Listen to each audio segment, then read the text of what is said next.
शोभित है सर्वोच्च मुकुट से जिसके दिव्य देश का मस्तक, गूंज रही हैं सकल दिशाएं जिनके जय गीतों से अब तक, नदियां जिनकी यश धारा सी बहती हैं अब भी निशिवासर, धरा शिरोमणि मातृभूमि में धन्य हुए हैं जीवन पाकर। परम वंदनीय भारत भूमि को नमन करती हूँ। सभा में उपस्थित सभी विशिष्टजन, विभिन्न प्रांतों से आए हुए युवा साथियों एवं चित्रकूट जनपद उत्तर प्रदेश से सरदार वल्लभ भाई पटेल को नमन करते हुए मैं भानुजा मिश्रा उपस्थित हूं अपने वक्तव्य के साथ।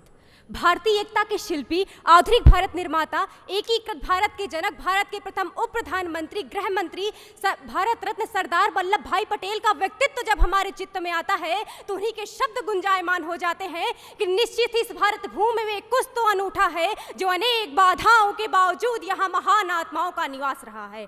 अंगार हार उनकी जिनकी सुनहाक समय रुक जाता है, आदेश जिधर गा देते हैं इतिहास उधर झुक जाता है। आते थे जो युग में मिट्टी का चमत्कार बतलाने को, ठोके ने पीठ भूमंडल की नभमंडल से टकराने को।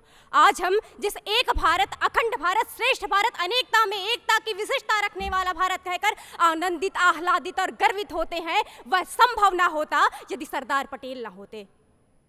क्योंकि ब्रिटिश हुकूमत ने जो भारत सौंपा था वह इस अवस्था में नहीं था जो अपने नागरिकों की सुरक्षा में समर्थ हो पाता, जो अपनी स्वाधीनता को स्थायी रख पाता, जो विश्व के सम्मुख कभी आत्मनिर्भर भारत के रूप में उभर पाता। किंतु न भूतो न भविष्यति। जब गोरों ने घायल करके भारत का भूगोल दिया तो वीर प्रसूता वसुधा ने फिर लौह पुरुष अनमोल दिया। खंड खंड को जोड़कर जिसने अखंड राष्ट्र का किया सजन, जूनागढ़ में जन्म संग्रह, कश्मीर में किया सुलह, सबक सिखा करके निजाम को हैदराबाद में किया समर, ऐसे युग शिल्पी वल्लभ को करते हैं 100 बार नमन। हम वास्तव में मुंडे मुंडे मतिर भिन्ना सुंडे सुंडे सरस्वती वाले राष्ट्र में किसी को अपनी संप्रभुता त्यागने के लिए सहमति प्राप्त कर लेना, विवश कर लेना अपने आप में एक विशिष्ट उपलब्धि है। हम उन्हें भारत का बिस्मार्क कहते हैं, किंतु सही अर्थों में वो बिस्मार्क से बढ़कर थे। उस समय लंदन टाइम्स ने लिखा कि बिस्मार्क की उपलब्धियां पटेल के सामने महत्वहीन हो जाती हैं। राष्ट्रपिता गांधी लिखते हैं कि रियासतों की समस्या इतनी जटिल थी जिसे केवल तुम ही हल कर सकते थे। वास्तव में पटेल जमीन से जुड़े नेता थे, आम जनमानस की पीड़ा से परिचित। वे चाहते थे कि भारत एक ऐसा उत्पादक राष्ट्र बने जहां कोई अन्न के लिए आंसू बहाता भूखा ना रहे। इसलिए उन्होंने इस दिशा में ऐसे कई कार्य किए जो आज भारत के लिए नींव का पत्थर साबित हो रहे हैं। उन्होंने भारतीय नागरिक सेवा का भारतीयकरण करके उसे भारतीय प्रशासनिक सेवा में तब्दील किया, उसे राजभक्ति से देशभक्ति की ओर उन्मुख किया।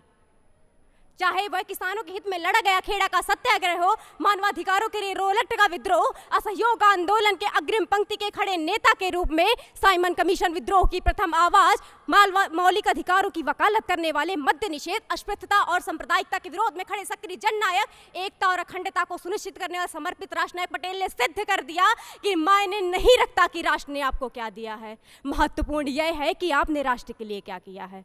वो कहते हैं सत्ताधीशों की सत्ता तो मृत्यु के साथ खत्म हो जाती है, किंतु देशभक्तों की सत्ता मृत्यु के बाद भी कायम रहती है। देश सेवा में जो मिठास है वह किसी अन्य में नहीं। इसलिए आज भारत के प्रत्येक नगरवासी का, नागरिक का दायित्व है कि राष्ट्र की एकता और अखंडता को सुनिश्चित करने में हर संभव अपना योगदान दे। हर भारतवासी जो इस देश का नागरिक है, तन से, मन से, धन से, वाणी से, विचार से, कर्म से, व्यवहार से, कला से, विज्ञान से, धर्म से, अध्यात्म से, हर स्तर पर हर संभव प्रयास करे ताकि देश एक विकसित राष्ट्र बने।